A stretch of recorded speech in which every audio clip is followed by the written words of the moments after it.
From Komando.com, it's your tech news today for Thursday, July 5th. And coming up, a sneaky malware is up to new tricks. A girl's avatar is violently attacked on a popular video game. How one state is battling online subscriptions. And the fourth, Take Two, why Intel's drone show was postponed. And all that and more in Tech News Today from the digital world of Kim Komando. A password-stealing malware is now adding a new way to infect your computer. Now, we've told you about the email phishing malware SmokeLoader before. It was found in fake patches for the Meltdown and Spectre. These are all vulnerabilities that we warned you about earlier this year. Now researchers say SmokeLoader is using the propagate injection technique in real-world malware. It can be used to inject code and drop files while also hiding the fact that it's happened, making it a very sneaky attack. Those behind this process have also made it harder to be traced or debugged. The malware can be injected into share apps like TeamViewer and can infect anyone using it. Like most malware campaigns, first, the SmokeLoader attack comes from a malicious Microsoft Word attachment.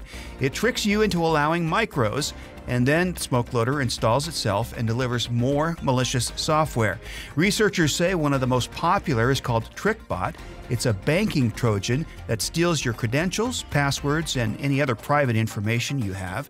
The phishing emails look like invoice requests from a software firm. A couple of things you can do to avoid being infected is first install security patches as soon as they're available. Be very cautious of messages from unknown third parties and make sure you're always backing up all your data. We have more tech news ahead, but right now a quick thank you to our amazing partners at Udemy. If you know anything at all about me, you know I'd love a great podcast, like the one you're listening to right now.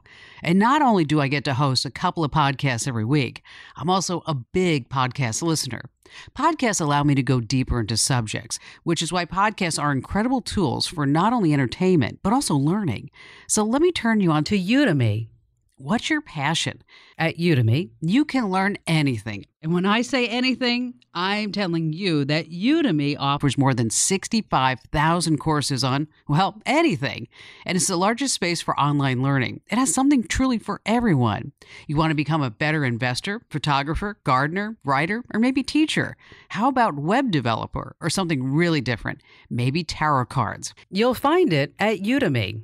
But what if you're an expert on something? Maybe you're an expert photographer or teacher. Then sign up as a Udemy instructor. You can earn money and sell your class right from their website. Get started from anywhere, your smartphone, tablet, or computer. That's ude.my/today. Right now, get 90% off when you sign up for classes. That's ude.my/today. Okay, so this next story is pretty disturbing, and we want to warn you, but as parents, you need to know what's happening with so-called kids' video games. One mom posted her shocking discovery on Facebook, saying her young daughter's Roblox avatar was violently gang raped on a playground. She says another female player's avatar jumped on her daughter's attackers to stop the attack, and the two male avatars ran off. The mom said she's worried about what her daughter saw and whether this is happening or will happen to other little kids. As we've talked about on Komando.com before, even if games are geared for kids, and Roblox is recommended for children 7 and older, you need to look at security settings. A spokesman for Roblox said that they're outraged and have zero tolerance for this sort of behavior. They figured out how the bad actors were able to create the horrendous action and have put additional safeguards in place. The offender was identified and permanently banned from the game. Okay, so how annoying is it to sign up for a subscription online, then have to jump through hoops when you want to cancel it? Signing up is really easy, usually just a couple of clicks online, and voila, you're in. But canceling is a whole nother story. Usually the phone number you need to call is buried somewhere in their website, and good luck trying to find that. When you finally do, you have to talk to probably a computer, and then finally a rep whose job it is to try to keep you subscribed. State of California is cracking down on this sort of thing. With the new law to make it easier to cancel auto-renewing subscriptions online, it mandates that a customer who accepts an automatic renewal or continuous service offer online shall be allowed to terminate the service exclusively online. The law also addresses free trials, the ones that start charging you automatically after the free trial period ends. The law says companies need to clearly explain what those charges are and how to cancel before the trial period ends.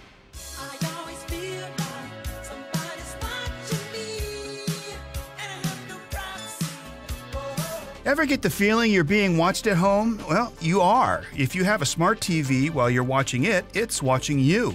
The New York Times just released an in-depth study of a company called Samba TV. It's a firm that's installed its software on almost 15 million smart TVs across the world. And that software not only tracks what you're doing, it can also reach out to other Wi-Fi devices on your network. Samba TV has deals with 12 TV manufacturers, including Sony, Sharp, and Philips. When you set up your TV, it asks you to enable the Samba Interactive TV service, claiming it will make personal recommendations and give you a better viewing experience. And it will, but at the cost of your privacy. All of your viewing habits, second by second, are being farmed out to advertising companies. And what the ad companies love most about this Samba TV is that it taps into your smartphone, your tablet, and smart appliances that are connected on your same Wi-Fi network. The FCC has made it clear that companies have to ask before accessing your data, but companies are crafty when it comes to wording. The opt-in for Samba TV says, interact with your favorite shows. Get recommendations based on the content you love. Connect your devices for exclusive content and special offers. Well, that sounds great, but nowhere does it say that we're going to track everything you watch, connect to your other gadgets, and share your info with advertisers.